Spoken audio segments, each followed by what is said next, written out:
জানো তো, কিছুক্ষণের মধ্যেই না আমরা হোটেলে পৌঁছে গিয়েছিলাম। তবে ওখানে পৌঁছেই ডোডো একটা কাজ করে দিয়েছিল। এই যে টেবিলে দেখলেন না, একটা পাত্র মতো বসানো আছে, তাতে জল দিয়ে ফুল রাখা আছে। ডোডো গিয়ে কিছুক্ষণ পরেই ওটাকে উল্টে দিল। কি বলবো বলুন, ওখানে গিয়েই প্রথমে জল ঢেলে দিল। আর কি করব, বাচ্চা, তারাও কিছু বললো না বেচারা। তারপর আমরা চললাম রুমে। রুমে গিয়ে ব্যাগ ট্যাগ রাখবো, একটু মুখ হাত ধোবো, ধুয়েই আমরা ব্রেকফাস্ট করতে যাব। জানো তো, রুমগুলো না খুব সুন্দর, একদম রাজস্থানি স্টাইলে। তোমাদের পরে একবার দেখাবো।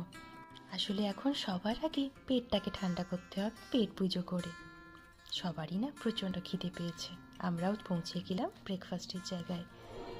ডোডো, ডোডো ভালো ভালো ভালো খাও। কোনটা ভালো নয়?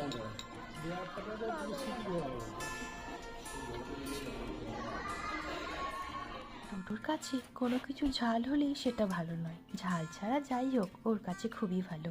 একটু পেটটা ভরতেই বদমাইশি কিন্তু শুরু। আর এই যে দেখো তোজোকে, মাঝে মধ্যেই মাকে খুব আদর করতে ইচ্ছা করে ওর।